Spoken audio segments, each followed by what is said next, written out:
ఎలా అడగాలి అత్తమ్మని? ఒప్పుకుంటుందో లేదో?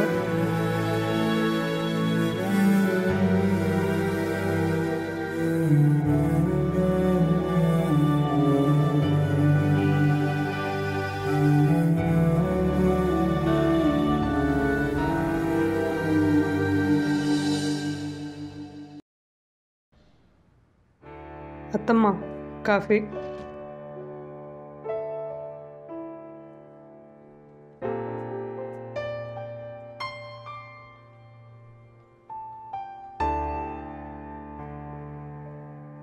అత్తమ్మ, మీతో కొంచెం మాట్లాడాలనుకుంటున్నా.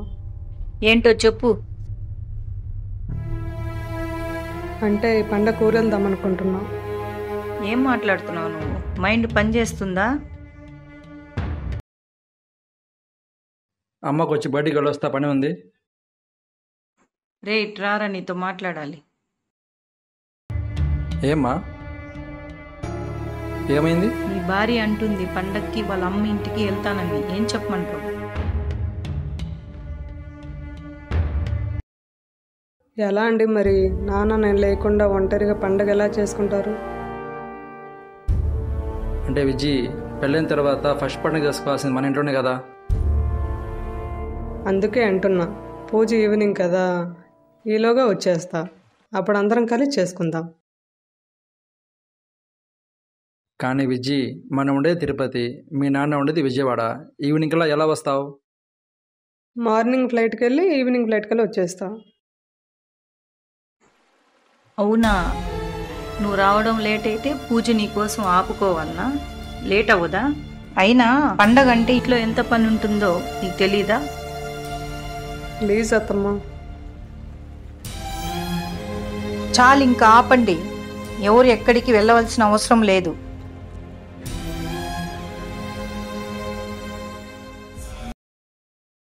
ఏమండి, మీరు ఫ్రీగా ఉన్నారా? ఈరోజు నన్ను కొంచెం షాపింగ్ తీసుకెళ్ళండి. అదేంటి విజయ్, పండగ షాపింగ్ మంది అయిపోయింది కదా.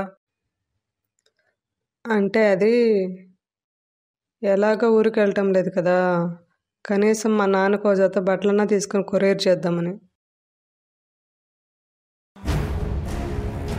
అవసరం లేదు. మీ నాన్న ఏమన్నా చిన్నపిల్లవాడా? డ్రెస్ కూడా కొనుక్కోలేడా? అత్తమ్మ, మీరు మిస్అండర్స్టాండింగ్ చేసుకుంటున్నారు. చూడు విజయ, ఇంట్లో చాలా పని ఉంది. నీకో విషయం చెప్పాను, పాయసం చేయమని. వెళ్ళి ముందు ఆ పని చూడు. నాకు కూడా చాలా వర్క్ ఉంది బయట, సారీ.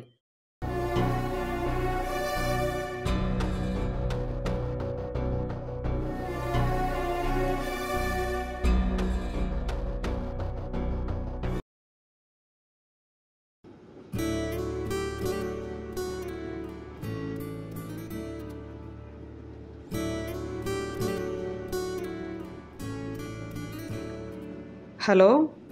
హలో, ఏమండి, ఎక్కడున్నారు? నేను చెప్పాను కదా నీకు, ఈవినింగ్ ఫారెన్ డెలిగేట్స్తో మీటింగ్ ఉందని.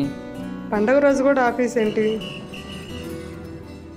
అవును, సరే, వాళ్ళకేం తెలుసు మన పండగలు, మన సాంప్రదాయాలు. సరే అండి, తొందరగా వేయించుకొని వచ్చేయండి. అత్తమ్మ వెయిట్ చేస్తున్నారు మీకోసం, తెలుసా? సరే కానీ ఒకసారి బ్యాగ్ చూడు. సర్ప్రైజ్. లేటుగా వస్తానన్నావు. సర్ప్రైజ్, ఒకసారి అలా చూడు.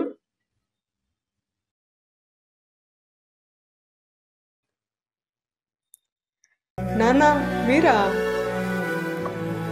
నాన్న, మీరిక్కడ ఎలా? నాకేం తెలుసమ్మా, అల్లున్నాడు. ఏమండి, ఇక్కడ ఎలా? మరి పండగ పూట నాన్న ఒంటరిగా ఎలా వదిలేస్తాను? థ్యాంక్ యూ సో మచ్ అండి, నిజంగా నమ్మలేకపోతున్నాను. థ్యాంక్స్. నాకు కాదు, అమ్మకి చెప్పు.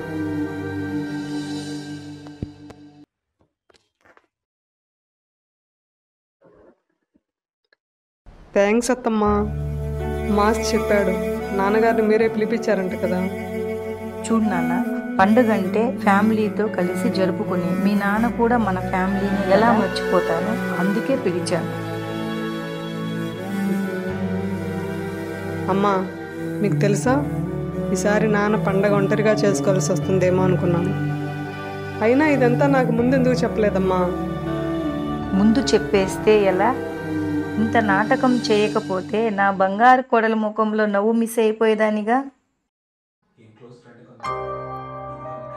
థ్యాంక్ యూ అత్తమ్మ, మీరు ఇంతలా అర్థం చేసుకుంటారనుకోలేదు.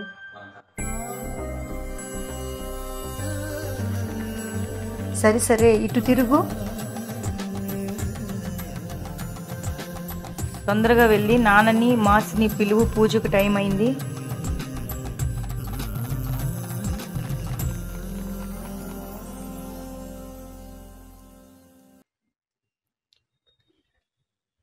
థ్యాంక్ యూ సో మచ్ అండి. థ్యాంక్స్, నాకెందుకు చెప్తున్నావు? అంటే అత్తమ్మని నేను మిస్అండర్స్టాండింగ్ చేసుకున్నాను. ఇలా అమ్మలాగా అర్థం చేసుకుంటుంది అనుకోలేదు.